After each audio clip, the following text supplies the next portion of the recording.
Hey guys, sorry I cut off that last video. My camera's about to die. So, that happened. Alright, anyway, I was talking about Legacy of Kings. Um, I gave this one 4 out of 5 stars. As I was going to say, I think, um, it's a bit like, the Fallen Kingdom series by Morgan Rhodes, which I really do like, but I actually almost think I may like this series better, just because while I did like a lot of I liked a couple characters a lot from the Fallen Kingdom series. This one had kind of more of a I don't know, it had more of a selection of characters I think who were actually likable, and plus the fact people aren't dying like so much, so you're not as afraid of getting attached to people. Because to me, there's killing off characters and being a good writer, and there's killing off characters and being like just way too much because it's like kind of pointless. Anyway, that's my opinion. But yeah, I really did enjoy this, and I look forward to finishing the series or continuing it. So, if if you haven't picked this book up yet, it's really good, and like it's really not a romance at all. So I liked it even more because of that. So that was a nice surprise, and I was happy to get an arc of it, even though it practically came out after I'd finished it anyway. But so that was good. After that, I picked up Illusionarium by Heather Dixon. This is one I bought while I was in New York, and I've wanted to read it ever since. Because that was like right after it came out. This is just this book itself is so pretty, and that's why I love it so much. Um, I love Heather Dixon's books, and now I can pluralize them because she has two of them. She was also the author of Entwined, which is one of my favorite retellings ever. Um, this one, I really liked it. I gave it 4 out of 5 stars. I there were some parts that were very strange, and I will go into more detail of that in my review, which I haven't quite gotten up yet. Um, so there were a couple parts that I have had problem with, mainly just personal preference. It might not bother everyone, but apart from that, I thought it was a really good story. I really liked the characters. I was surprised it was a male character, protagonist, Jonathan, and that it, despite what you see on the cover, it really isn't a romance either. Um, there's little romantic things in it, but it's really more of an adventure fantasy novel, and the fantasy world is amazing. Like, it's almost up there with stuff like Eckhart and everything. So I really liked this book, and it was definitely worth the wait for Heather Dixon's books, and I really hope she brings out another one a little sooner than this one. This one was so, but I really liked it. After that, I got Vengeance Road by Aaron Bowman from the library. Um, because this one I've had an eye on since I heard it was coming out months ago. Um, I love westerns, and the whole premise just sounded really cool. I gave this one 4 out of 5 stars.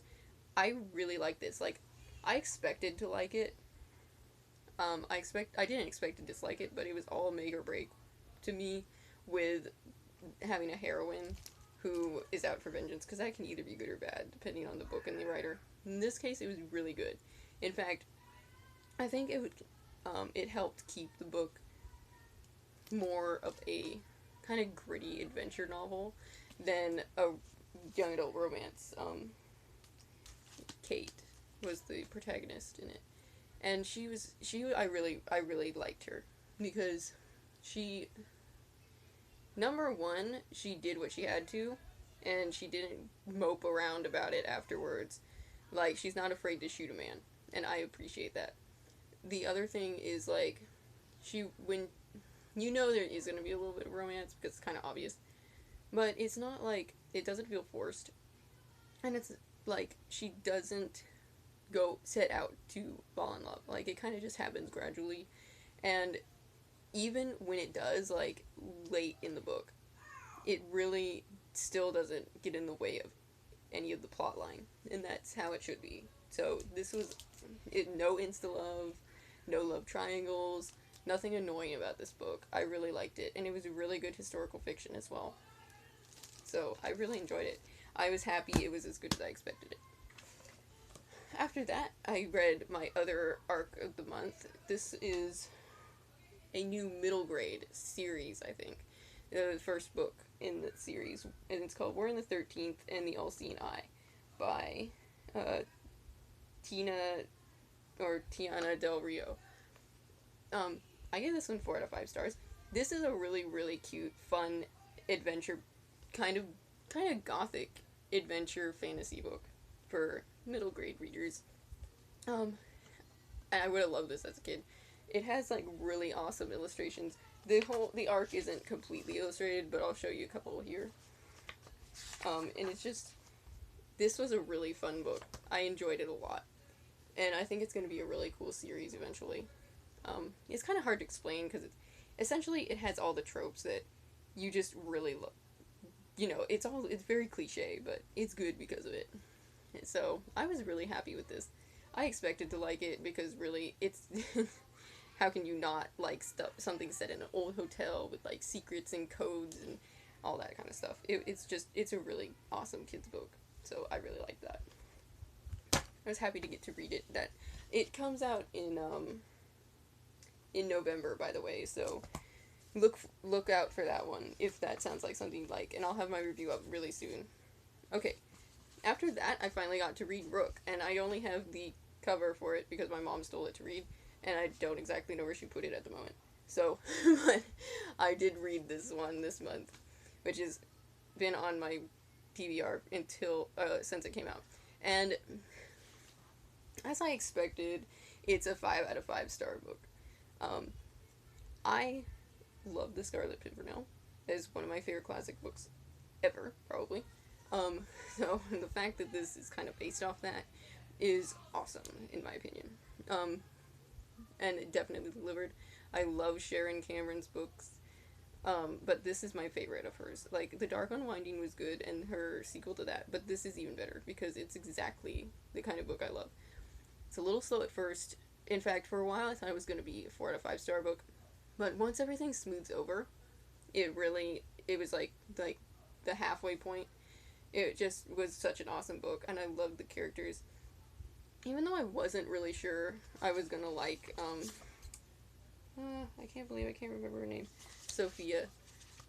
I wasn't sure I was gonna like her at first, but I think once I got to know her, I actually think that if it had been in first person, I probably would have liked her right off the bat for some reason. I don't know. Anyway, I liked her. I liked all the other characters, and I'll be able to sum that up a little better in the review. But essentially, it was just a really good book, and really cool world. Like, I'm not usually a fan of futuristic books, but because this was futuristic but kind of felt like it was set in the past anyway, it was completely awesome. I was totally on board with that. So I really like this. 5 out of 5 stars. Can't wait to see what she comes up with next. And finally, the last book I read of the month was The Wicked Will Rise by Danielle Page. The second book in the I think it's just the Dorothy Must Die series. Anyway, this one, I'm still not really sure what to rate it. I had it rated as 3 stars on Goodreads, but it's more like 3.5 stars. Wish you could do half stars on Goodreads.